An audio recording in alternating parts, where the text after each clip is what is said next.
Today we will see 10th standard CBSE second part, and the today's topic is resistance of a system of resistors. Okay, so here we will see resistors in series. Okay, under this topic first one is resistors in series. Okay, resistors in series. Okay, so we will calculate equivalent or the total resistance of a system of resistors when they are connected in series as well as when they are connected in parallel. तो पहले हम लोग को देखना है कि suppose we have given सब resistors, उनको सीरीज में कनेक्ट करना है and we have to calculate total resistance, and फिर से रेजिस्टर्स को हमको पैरेलल में कनेक्ट करना है and again we have to find the total और equivalent resistance in parallel. So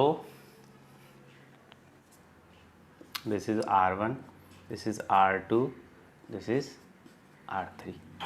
Okay, so let us consider three resistors R1, R2 and R3 are connected in series with a combination of cells. Okay, so यहाँ पे आप लिख सकते हो statement, let us consider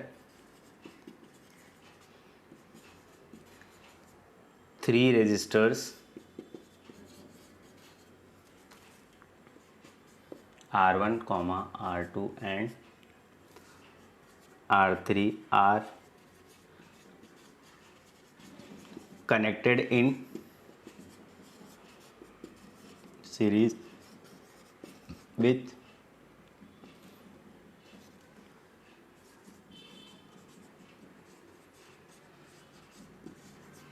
combination of cells. ठीक, ये आपने लिख लिया. ओके, फिर आपको यहाँ पे लिखना है कि लेट, ठीक है, so this is R1 resistor, R2, R3. So students हमेशा आपको एक बात याद रखना है कि whenever resistors are connected in a series, so उनमें से जो करंट पास होगा I, ठीक है, जो करंट पास होगा I, करंट का डायरेक्शन कैसा होता है, पॉजिटिव टर्मिनल से वो नेगेटिव टर्मिनल पे आ जाता है. So so when the resistors are connected in a series, तो क्या सेम होगा, current through each resistor will be same. क्या सेम होगा, current through each resistor, मतलब R1 में से भी I पास होगा, R2 में से भी वही करंट पास होगा और R3 में से भी वही करंट पास होगा. और डिफरेंट क्या होगा, हर एक रेजिस्टर्स का पोटेंशियल डिफरेंस अलग अलग होगा. ठीक है, R1 का अपना पोटेंशियल डिफरेंस है, R2 का अपना पोटेंशियल डिफरेंस है, R3 का अपना पोटेंशियल डिफरेंस है, बिकॉज यहाँ पे all three are the different resistors. तो सब रेजिस्टर का अपना पोटेंशियल डिफरेंस क्या होता है, क्योंकि अलग अलग हो जाएगा, बिकॉज क्योंकि सबका अपना अपना पॉइंट होता है ना. ठीक है, सो आपको याद सिर्फ यही रखना है कि उन रेजिस्टर्स का पोटेंशियल डिफरेंस अलग अलग हो जाएगा. ठीक, सो यहाँ पे आपने देखा कि late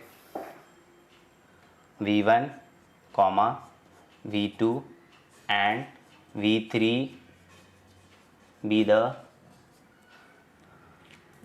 the potential differences. Okay, potential difference PD लिख रहा हूँ मैं, V1, V2, V3 be the potential difference across R1, R2 and R3 respectively.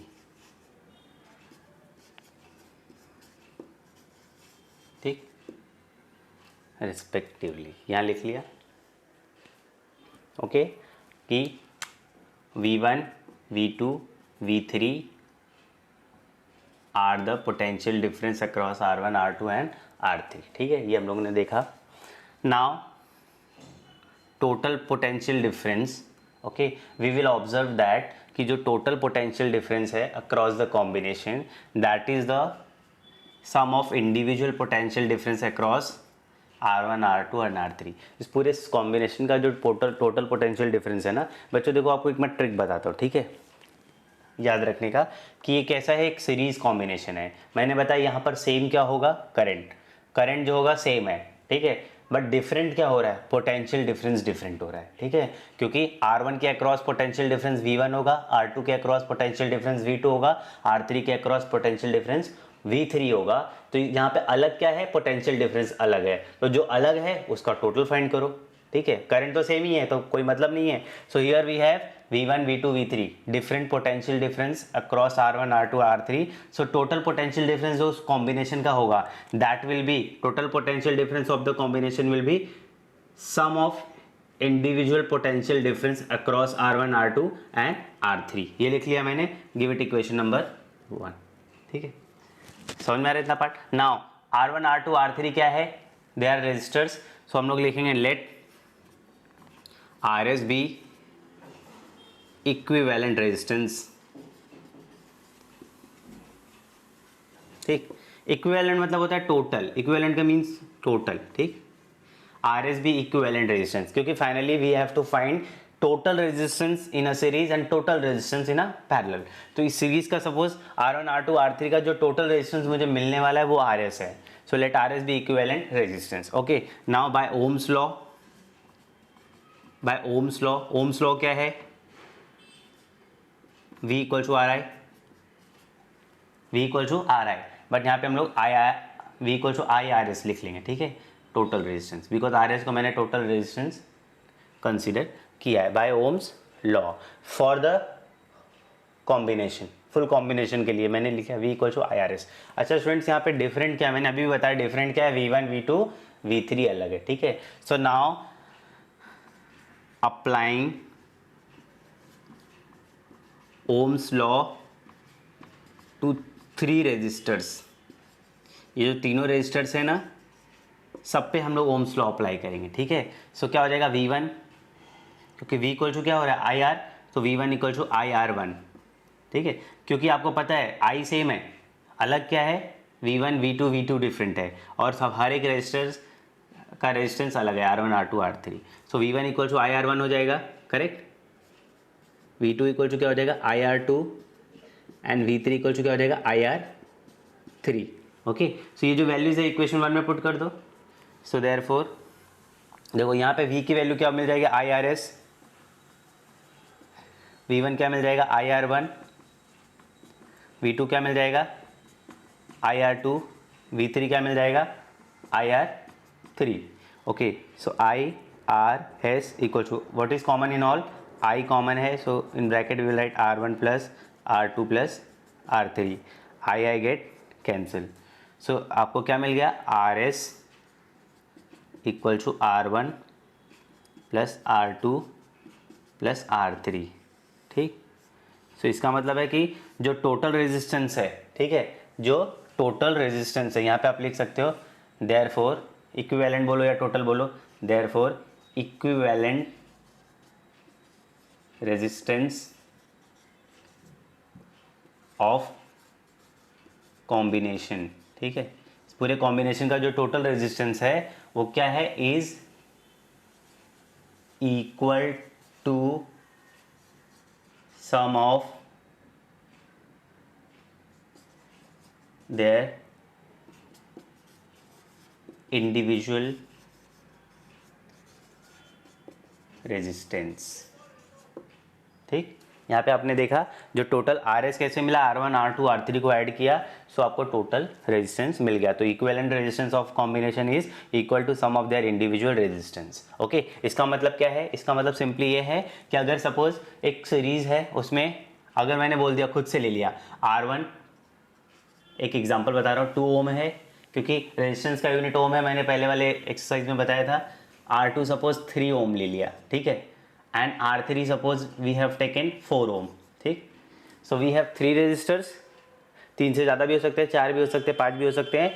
So RS will be what? It will be combination of all resistors. तो 2, 3, 5 plus 4 9 ओम. ठीक है, तो RS आपको मिल जाएगा 9 ओम.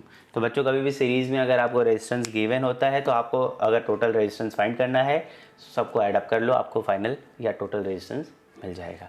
ओके, सो ये पार्ट मैंने सिर्फ एग्जांपल के लिए दिया, ये पार्ट आप नोट कर लीजिएगा. Now the second topic is resistors in parallel. Okay, again देखो क्या लिखना है. लेट अस कंसीडर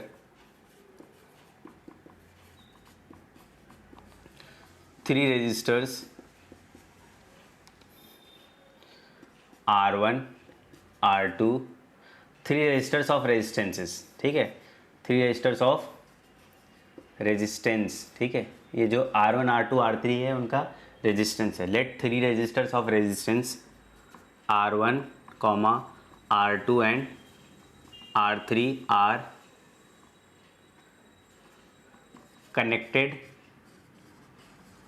इन पैरेलल, ठीक। तो आप देख सकते हो इनका जो आपस का कॉम्बिनेशन कैसा है, they all are parallel to each other, they are connected in parallel, ठीक है, with a combination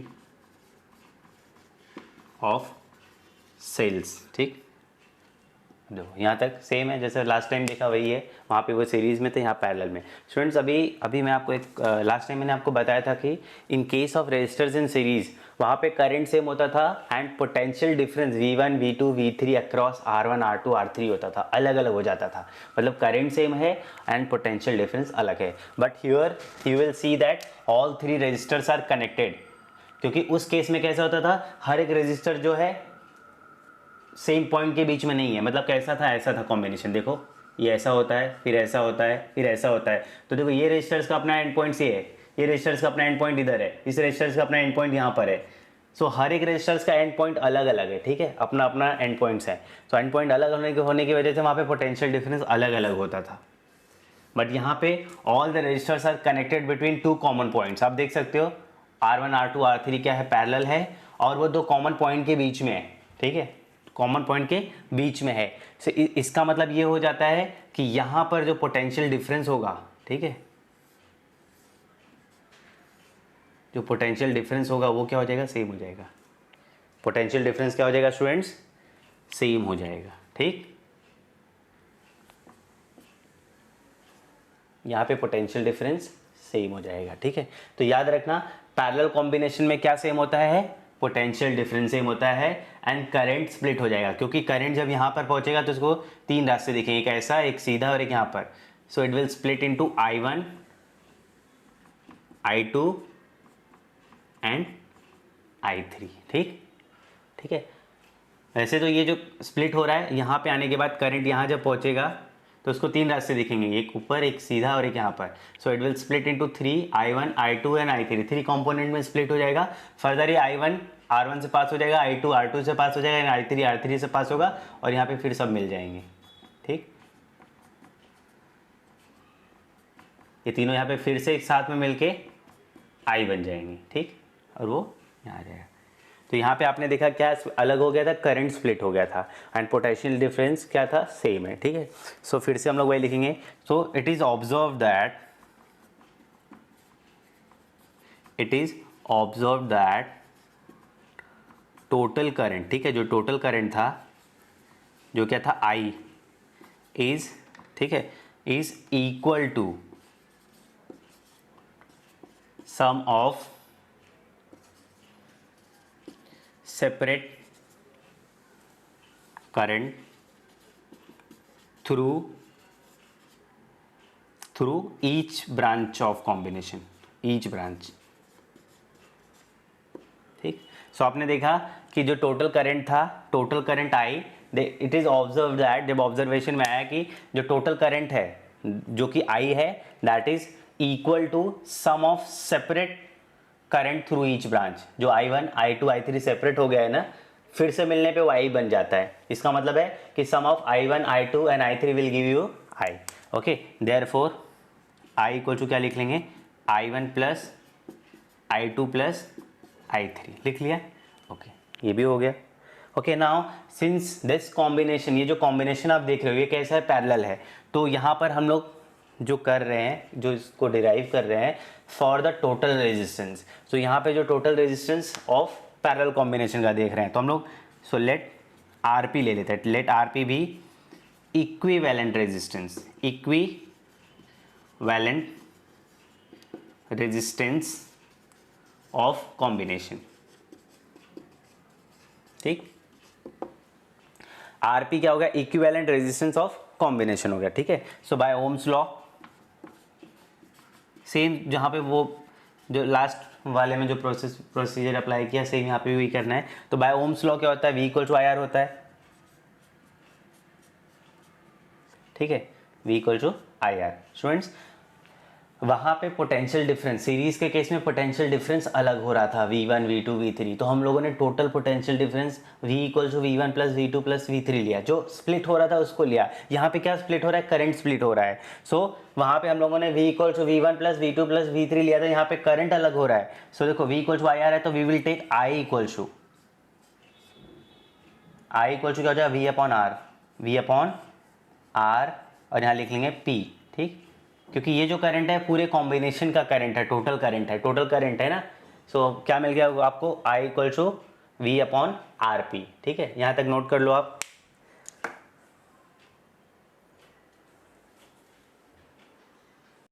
I equal to क्या मिला आपको, V upon R P. Okay, now ये तो हो गया टोटल, ठीक है, ये I is total current, R P is the equivalent resistance. Okay, now applying Ohm's law to 3 resistors, ठीक, यहाँ पे भी अप्लाई कर लेंगे। सो देखो यहाँ पर, क्योंकि अब वहाँ पर क्या है बच्चों, देखो वहाँ पे आपने देखा था कि जो टोटल करंट आई था वो क्या था, I1 plus I2 plus I3, give it equation number 1, ठीक है। टोटल करंट जो है, ठीक है, आप लिख लेंगे टोटल करंट इज I1, यहाँ पे लिख लो टोटल करंट, ठीक, मैंने पीछे लिखा नहीं हुआ तो आप लिख लो total current I equal to I1 plus I2 plus I3, because total current I जो है that is combination it is observed, ये ऐसा ऑब्जर्व किया जब हम लोग ने प्रैक्टिकली इसको किया, तो ऑब्जर्व किया कि total current was equal to the sum of individual currents through R1 R2 and R3, so that is I equal to I1 plus I2 plus I3, ठीक है। सो स्प्लिट क्या हो रहा है यहाँ पर, करंट स्प्लिट हो रहा है, तो हम लोग क्या करेंगे, I equal to V upon R P, ये टोटल हो गया, current equal to V upon total resistance in a parallel. So applying Ohm's law to each resistors, so I1 क्या हो जाएगा, V अपॉन R1, ठीक है, क्योंकि देखो स्टूडेंट्स अभी यहाँ से, यहाँ का रेजिस्टेंस क्या है R1, वहाँ से करंट क्या जाएगा I1 V R1, ठीक है, फिर I2 जब करंट यहाँ से आएगा, सो V तो सेम रहने वाला, मैंने आपको बताया, क्योंकि all three are connected in parallel between 2 points A and B, तो उनका पोटेंशियल डिफरेंस सेम होगा। इसके लिए I2 equal to VR2 and I3 equal to VR3। So but from 1 we have, but I equal to क्या है, I1 plus I2 plus I3।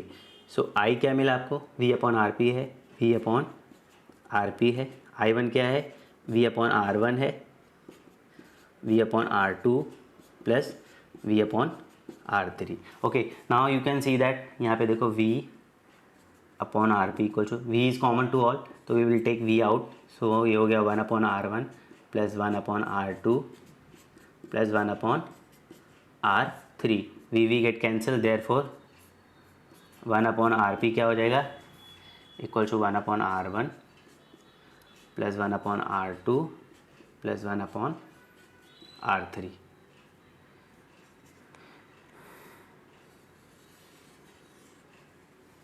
तो आपने देखा ये जो टोटल रेजिस्टेंस मिला है, ठीक है, ये रेसिप्रोकल है, 1 अपॉन आर पी मिला है, तो ये इसको कैसे लिखोगे कि therefore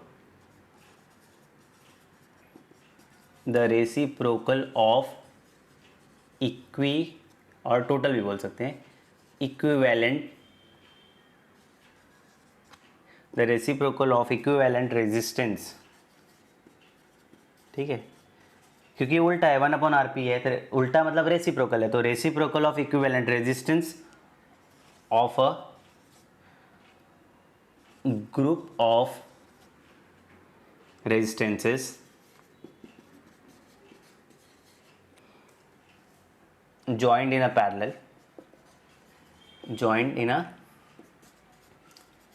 parallel is equal to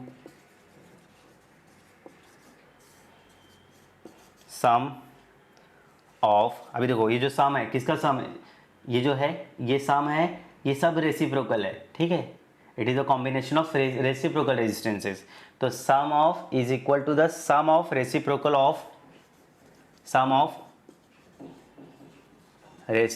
of the individual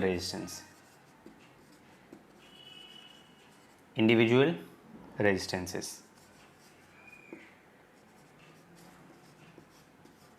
ठीक, इसका मतलब क्या करना है कि अगर आपके पास रेजिस्टर्स R1, R2, R3 है, you have connected it in a parallel, so total जो रेजिस्टेंस फाइंड करना है, जो इक्विवेलेंट रेजिस्टेंस इन पैरेलल होगा वो होगा 1/RP equal to 1/R1 plus 1/R2 plus 1/R3। Okay, so जो भी वैल्यूज है R1, R2, R3 की पुट कर लेंगे और कैलकुलेट करेंगे। सो और RP आप फाइंड कर लेना, तो RP will be the total और equivalent resistance for parallel combination. इसके ऊपर हमें एक दो न्यूमेरिकल्स करेंगे बच्चों, ठीक है, पहले आप इसको नोट कर लीजिए। Here we have a resistor whose resistance is R, and consider a current I flowing through R. Suppose वहाँ से करंट जो है it is flowing through this R. R इस रेजिस्टेंस से या रजिस्टर से, ठीक है, it is flowing through resistor whose resistance is R। ठीक है, ये हम लोग ने देख लिया। Now let potential difference across R is V। ठीक है, सो इस रेजिस्टेंस के अक्रॉस जो पोटेंशियल डिफरेंस है वो कितना है, V है। ओके, ये भी देख लो, V है,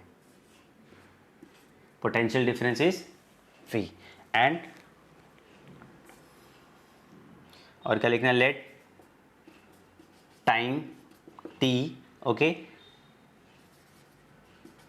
during which charge q flows across। ठीक, ये समझ लो। देखो क्या दिया हुआ है, consider a current I flowing through a resistor. एक करंट फ्लो कर रहा है इस रजिस्टर्स के थ्रू, ठीक है, जिसका रेजिस्टेंस क्या है, R है। लेट, और उस रजिस्टर का अपना पोटेंशियल डिफरेंस होगा, ठीक है। So late V be the potential difference across the register. Okay, now अब देखो बच्चों, कभी भी करंट फ्लो हो रहा है, करंट फ्लो होने का मतलब क्या होता है, चार्ज फ्लो होता है ना। Rate of flow of charge is called current.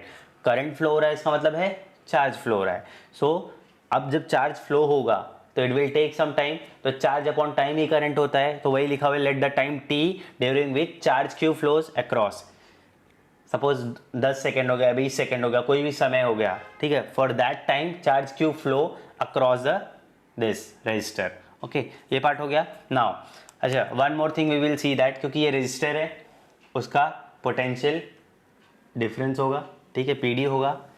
So PD जो होगा, पोटेंशियल डिफरेंस जो होगा, वो चार्ज उस पोटेंशियल डिफरेंस के अक्रॉस फाइड पास हो रहा है, ठीक है। समझो, मैं आपको एक एग्जांपल समझाता हूँ कि सपोज एक वेव जा रही है, लहर आ रही, ठीक है, आपको इसमें तैरना है, ठीक है, आपको इसके अपोजिट डायरेक्शन में जाना है। लहर आपकी तरफ आ रही है लेकिन आपको उसके अपोजिट डायरेक्शन में जाना है। सो आपको क्या करना पड़ेगा, जब लहर आपकी तरफ आ रही है इसका मतलब है फ्लो आपकी तरफ है, इसका मतलब है कि आपको थोड़ा सा रेजिस्टेंस फेस करना पड़ेगा, ठीक है, स्ट्रगल करना पड़ेगा।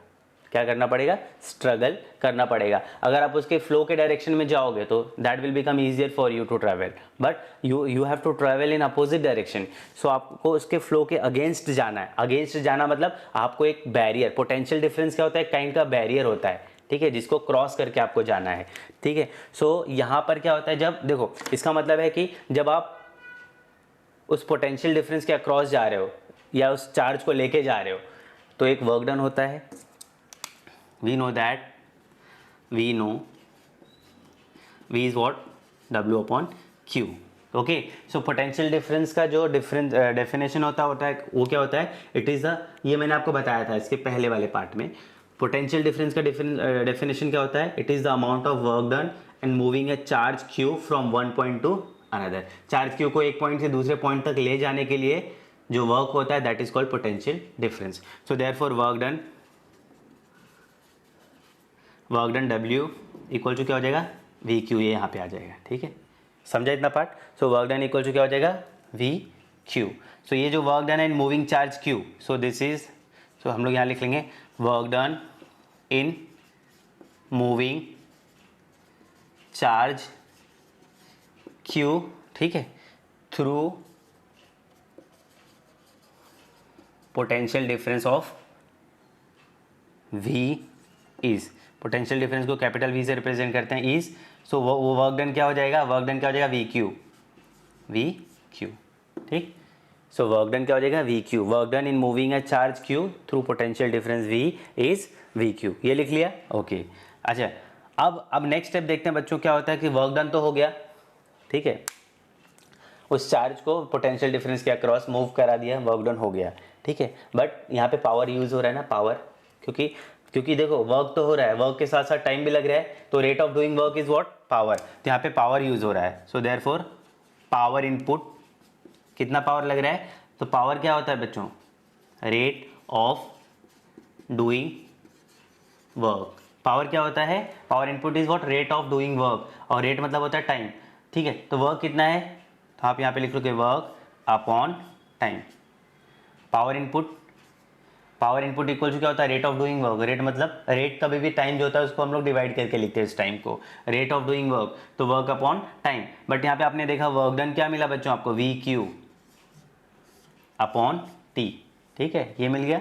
सो बट आपको एक डेफिनेशन और बताया था इसके पहले वाले पार्ट में, ठीक है, rate of flow of charge is called current, तो यहाँ पे टाइम नीचे मतलब रेट नीचे हो गया, तो देखो V हो गया Q बाय T, तो चार्ज फ्लो करता है कुछ समय के लिए, तो rate of flow of charge is called current, तो Q बाय T क्या बन जाएगा आपका, करंट बन जाएगा, ठीक है। तो V बाहर है और this will become I, so power क्या मिल जाएगा आपको, VI, पावर बिकम्स VI, ठीक है। पहले आप इतना नोट कर लीजिए, देखा कि पावर इक्वल टू क्या मिला, VI, voltage into current, okay. Now अब बच्चों देखते हैं कि energy supplied to the circuit by source, ठीक है। ये देखा है, ये आपने जो कॉम्बिनेशन देखा, ठीक है, ये ऐसा, ये कहीं नहीं कनेक्ट होगा बैटरी से ना, ऐसा, ठीक, क्योंकि इसको करंट देने के लिए इसमें से करंट पास हो रहा है, इसका मतलब है कहीं ना कहीं बैटरी से या सेल से कनेक्टेड होगा, ठीक है। तो ये एक सर्किट हो गया ना, ठीक है, और इस सर्किट को एनर्जी कौन दे रहा है, ये सेल दे रहा है, ठीक है, ये सेल दे रहा है, ठीक है।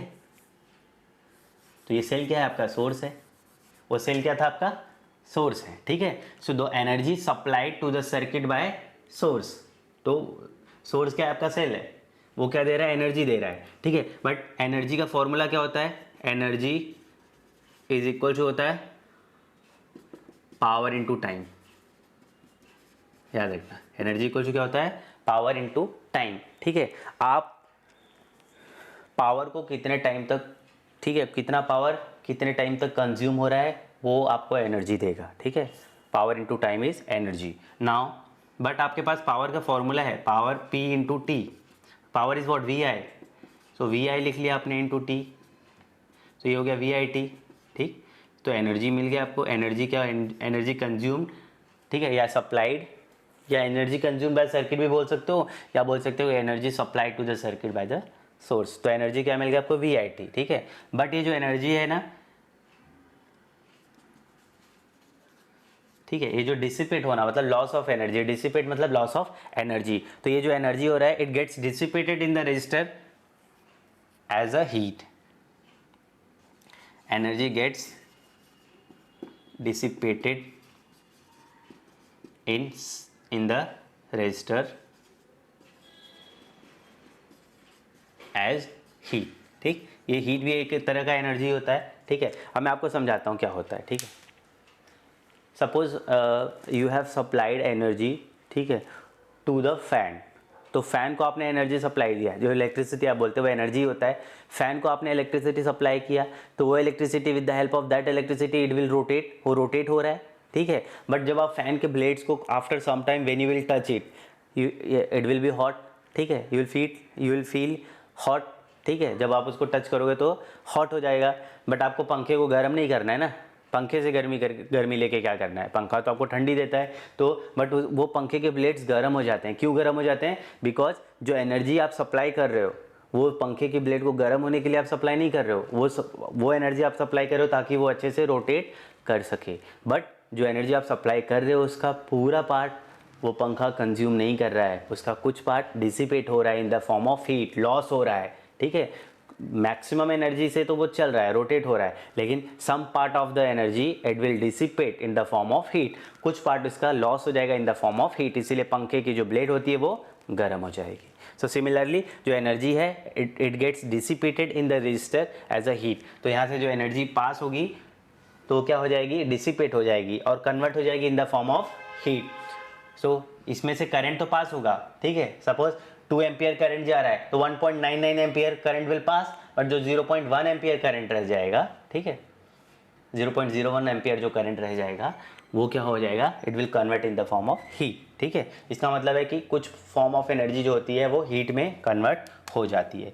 सो अब एनर्जी के प्लेस पे we will write it heat, because energy और हीट दोनों सेम है, ठीक है। Heat is also a form of energy. तो एच इक्वल टू क्या हो जाएगा, VIT हो गया स्टूडेंट्स, ठीक है, लिख लिया। नाउ बाय ओम्स लॉ, अभी ओम भी बीच में आ गए हैं, ठीक है। ओम्स लॉ क्या होता है, V इक्वल टू IR होता है, तो at place of V we will write IR, तो I इक्वल टू क्या हो जाएगा, V के प्लेस पे IR, V के प्लेस पे लिख लो IR, ठीक, और ये IT बाहर ही रहने दो। सो I 2 बार है तो I स्क्वायर RT हो जाएगा, I स्क्वायर RT हो गया हीट एनर्जी, ठीक, ठीक है, लिख लिया। सो ये जो आपने लिखा, this is known as the Joule's law of heating, this is known as Joule's law of heating, ठीक है, इसी को हम लोग जूल्स लॉ ऑफ हीटिंग बोलते हैं।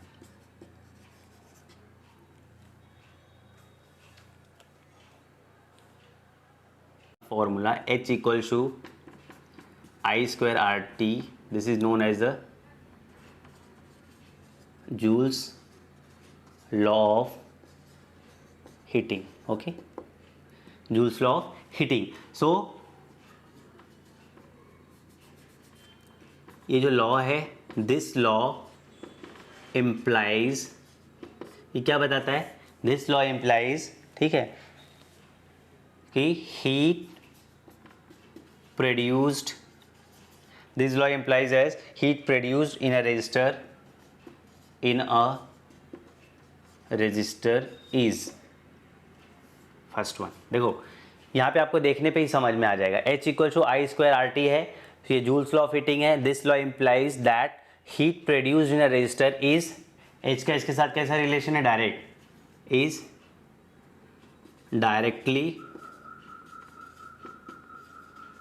proportional to, देखो heat produced, H is directly proportional to square of current, square of current, ठीक है, square of current for a given resistor, for a given resistance, ठीक है। अब मैं आपको इसका ट्रिक बताता हूँ कैसे याद रखना है, ठीक है।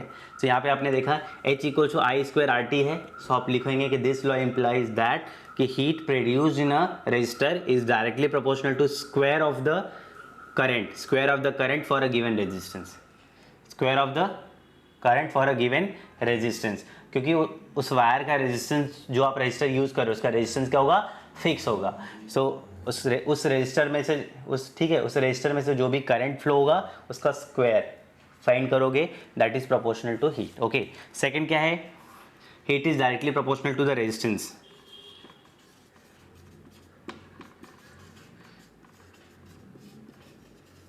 देखो the heat produced in a resistor is directly proportional to resistance for a given current, for given current, ठीक है। अभी बच्चों यहाँ पे देखो heat is directly proportional to resistance, ठीक है, फॉर गिवन करंट। अब देखो करंट का अमाउंट, ठीक है, 2 एम्पियर, 5 एम्पियर, 8 एम्पियर, तो आप देखो जितना करंट का अमाउंट बढ़ाओगे या कम करोगे उसके हिसाब से भी हीट कम और ज़्यादा बढ़ेगा या कम होगा, ठीक है। क्योंकि देखो अगर मैंने 2 एम्पियर का करंट फ्लो कराया है तो उसमें से हो सकता है कम अमाउंट हीट डिसिपेट हो रहा है, 10 एम्पियर करंट को फ्लो कराया तो और ज़्यादा अमाउंट में हीट क्या होगा, डिसिपेट होगा। So heat produced in a resistor is directly proportional to resistance for a given current.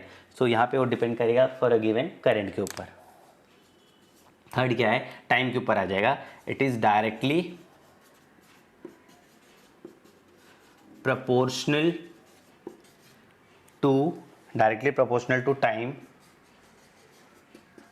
ठीक है, for which current is flowing through resistor, current is flowing through resistor, ठीक है। अब यहाँ पे देखो इंपॉर्टेंट लास्ट वन भी देखो, यहाँ पे क्या हो रहा है कि सपोज एक रजिस्टर है, उसमें से आप करंट फ्लो करा रहे हो, ठीक है। अगर आपने 5 मिनट के लिए करंट फ्लो कराया तो देखो रजिस्टर है तो उसका रेजिस्टेंस फिक्स होगा। करंट भी सपोज आप एक स्टेडी करंट फ्लो करा रहे हो 10 एम्पियर, उस रजिस्टर में से 10 एम्पियर का करंट फ्लो कर रहा है, ठीक है। हो सकता है कि 2 सेकंड के बाद वो गर्म हो जाए, ठीक है, लेकिन 10 सेकंड के बाद और ज़्यादा गर्म हो जाएगा, क्योंकि उस क्या हो रहा है, कंटिन्यूस रेजिस्टेंस, उस रजिस्टर का रेजिस्टेंस फिक्स है, करंट भी जो जा रहा है वो भी फिक्स है, बट आप टाइम को बढ़ा रहे हैं, तो टाइम बढ़ाने की वजह से क्या हो रहा है, large amount of heat will dissipate, because समय के साथ साथ ज़्यादा से ज़्यादा अमाउंट ऑफ हीट डिसिपेट होते जाएगा, ठीक है। सो जैसे जैसे टाइम भी बढ़ेगा वैसे वैसे हीट भी उसमें ज़्यादा प्रोड्यूस होगा। Now the last topic of the chapter is, ठीक है, electric power, okay, last topic है, या फिर उसमें इलेक्ट्रिक एनर्जी भी है, ठीक है। नाउ इलेक्ट्रिक पावर, पावर क्या होता है, रेट ऑफ डूइंग वर्क, पहले हम लोग पढ़ते थे कि, ठीक है, normal, this is electric power, normal power के मस्कुलर पावर या ऐसे पावर के टर्म्स में आप पढ़ते थे कि rate of doing work is called power, but electric power क्या होता है, rate of consumption of energy. इसको डिफाइन कैसे करोगे, rate of consumption of energy, ठीक, इज कॉल्ड इलेक्ट्रिक पावर, ठीक। सो इलेक्ट्रिक पावर क्या होता है, rate of consumption of energy is called electric power. Electric power P equal to क्या होता है, VI, okay, voltage into current, P equal to VI होता है, but by Ohm's law, Ohm ने आपको क्या सिखाया, V equal to I R है, तो उन्होंने ये बताया, तो we will write P, V के प्लेस पे we will write I R, ठीक, I ऑलरेडी बाहर है, so this will become I square R, ठीक है, ये हो गया। अच्छा, ओम ने एक बात और भी सिखाई, V equal to I R है, सो I इक्वल टू क्या होता है, V अपॉन R, ओके, ये भी होता है। सो देखो P, ये V लिख लिया आपने, और I के प्लेस पे you have taken V by R, यहाँ हो गया V स्क्वायर अपॉन R, ठीक है, ये भी यूज़ कर सकते हो, ये भी यूज़ कर सकते हो, P equal to I square R या P equal to V square upon R, correct, ये भी हो सकता है, वो भी हो सकता है, ठीक। Now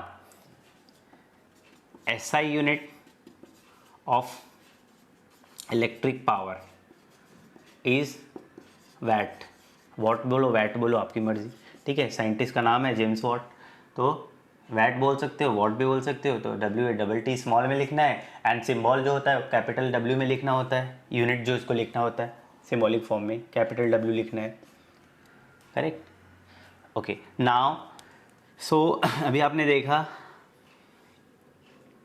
P equal to VI है, यहाँ पे देख लो P इक्वल टू VI, ठीक है। सो पावर 1 वॉट कब होगा, when a potential difference will be 1 volt and current of 1 ampere will pass, ठीक है। सो आपको डिफाइन करना है 1 वॉट, तो ऐसा unit of power is what, तो 1 वॉट कैसे डिफाइन करोगे, 1 वॉट, सो 1 वॉट होने के लिए वोल्टेज पोटेंशियल डिफरेंस 1 वोल्ट होना चाहिए एंड करंट कितना होना चाहिए, 1 एम्पियर, ठीक है, स्मॉल में लिखा है मैंने, देखो 1 वॉट पावर होने के लिए क्या होना चाहिए, वोल्टेज 1 इंटू 1, क्योंकि 1 1 जा ही 1 मिलेगा ना। Now how will you define 1 what, बताओ। सो 1 वॉट इज पावर, ठीक है, it is the power consumed by a device, consumed by a device, ठीक है। सबसे पहले आप ये समझ लो कि घर पे जो भी AC, फ्रिज या गीजर, इलेक्ट्रिक आयन जो भी है, जब आप उसको स्विच ऑन करते हो, इसका मतलब आप उससे पावर वो पावर कंज्यूम कर रहा है, जो आपके घर में बिजली है, इलेक्ट्रिसिटी है, इलेक्ट्रिकल एनर्जी है, वो पावर क्या कर रहा है, पावर वो कंज्यूम कर रहा है. Now the 1 watt is the power consumed by a device that carries a current of 1 ampere. ठीक है, that carries a current of 1 ampere. तो वो डिवाइस क्या कर रहा है, 1 watt का पावर कंज्यूम कर रहा है by carrying a current of 1 ampere when operated. और उसका जो पोटेंशियल डिफरेंस है वो क्या है, when operated at potential difference, PD लिख लिया मैं, ऑफ 1 वोल्ट कैपिटल में. ठीक, समझा.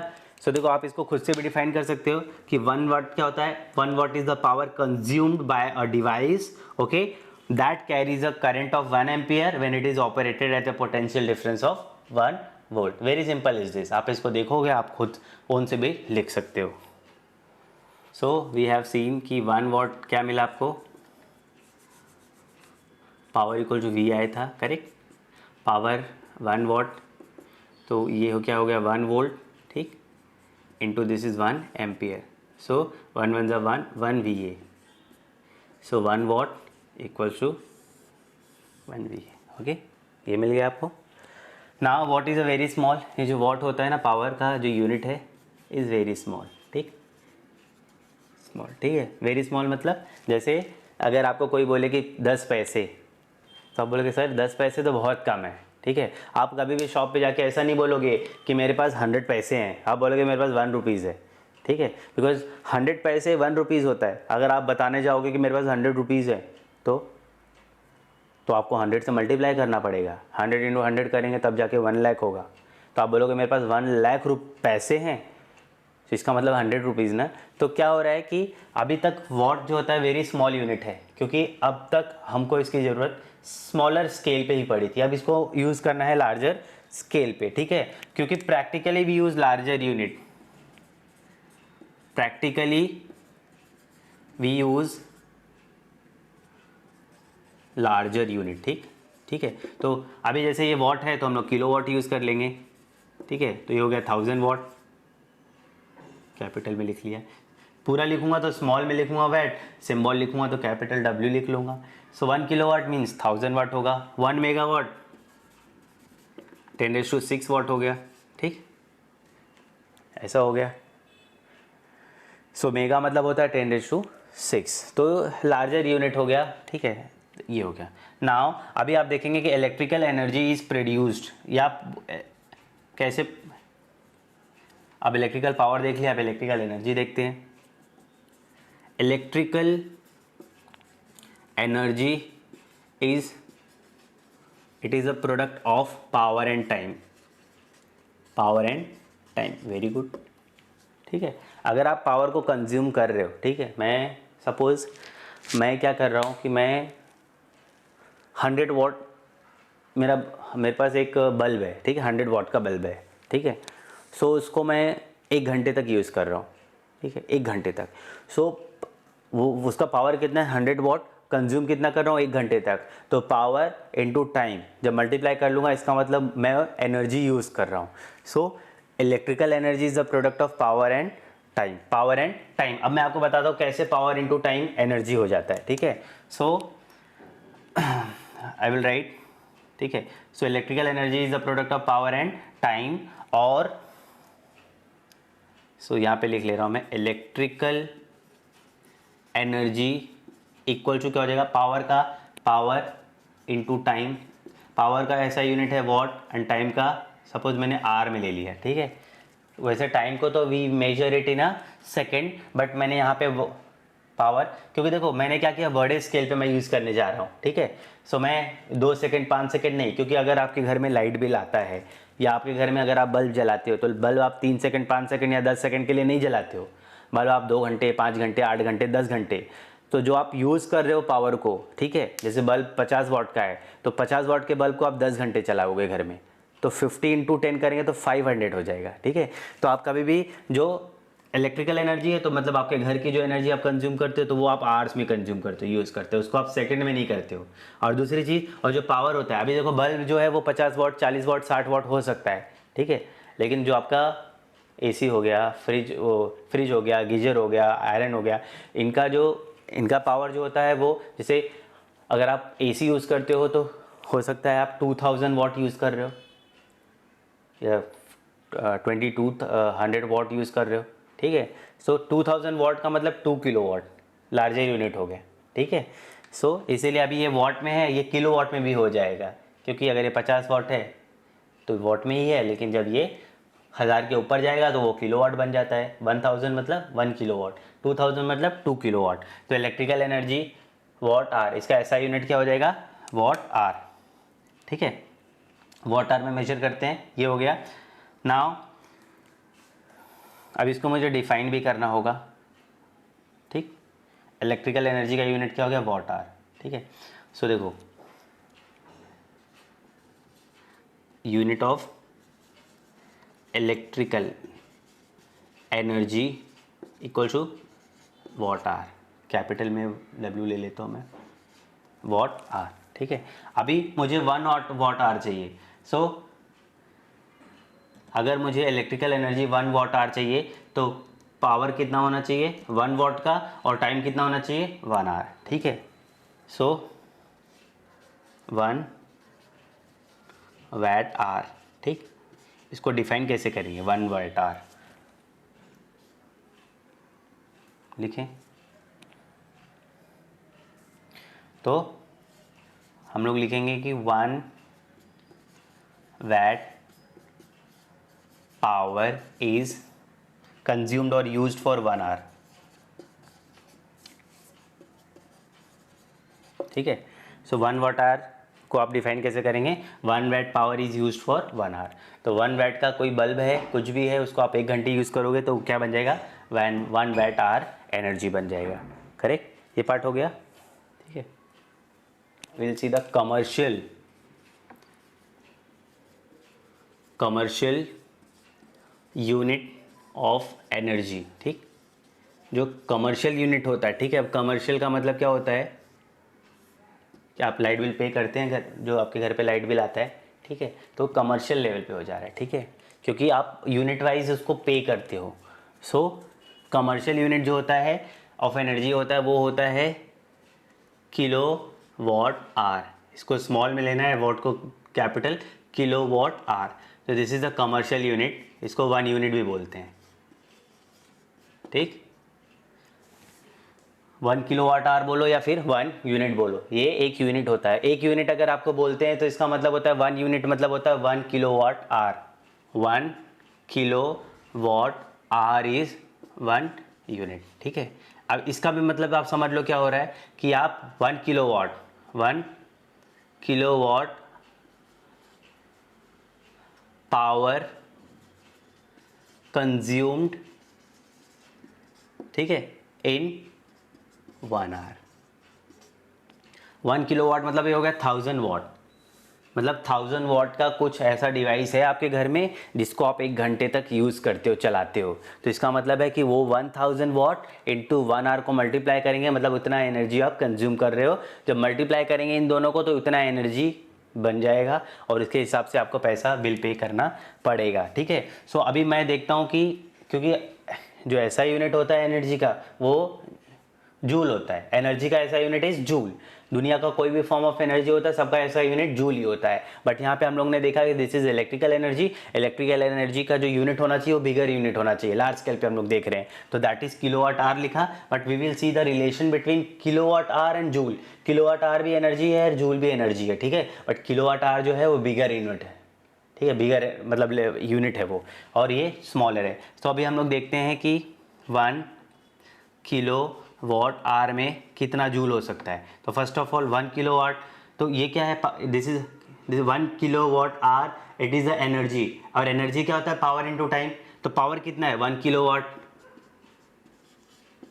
एंड टाइम कितना है 1 आवर। 1 किलो वाट में कितना वाट होता है 1000 वाट होता है। 1 आवर में कितना सेकेंड्स में जाएंगे, नाउ वी विल, ऐसा unit of time is second, ठीक है। नाउ वी हैव 30 एंड 20, ठीक है, तो लिखेंगे 36 and 50 we will write. This is watt second, watt second. But देखो 1 2 3 4 5 6 we will put a decimal here. तो जैसे मैंने यहाँ पुट किया तो कितना प्लेस में we are taking a credit देखा जाए एक तरह से 1 2 3 4 5 6 10⁶ वॉट सेकेंड। और आपको पता है पावर जो होता है रेट ऑफ डूइंग वर्क होता है, ठीक है, वर्क अपॉन टाइम। तो वर्क क्या हो जाएगा बच्चों, वर्क क्या हो जाएगा, पावर इनटू टाइम। और ये जो वर्क होता है कन्वर्ट किस में हो जाता है, एनर्जी में, ठीक है, किस में कन्वर्ट हो जाता है, एनर्जी में। तो एनर्जी क्या होता है, पावर इनटू टाइम। एनर्जी का ऐसा यूनिट क्या होता है, जूल। और पावर का ऐसा यूनिट क्या हो जाता है, वॉट। और टाइम का ऐसा यूनिट क्या होता है, सेकेंड। इसका मतलब है जूल क्या होता है, वॉट इंटू सेकेंड। तो जूल क्या होता है, वॉट इंटू सेकेंड। तो इस वॉट सेकेंड के प्लेस पे वी कैन राइट जूल। तो हम लोग क्या लिखेंगे, 3.6 इंटू 10⁶ जूल। ये भी इंपॉर्टेंट है, कन्वर्जन आता है एग्जाम में, आप इसको देख लो।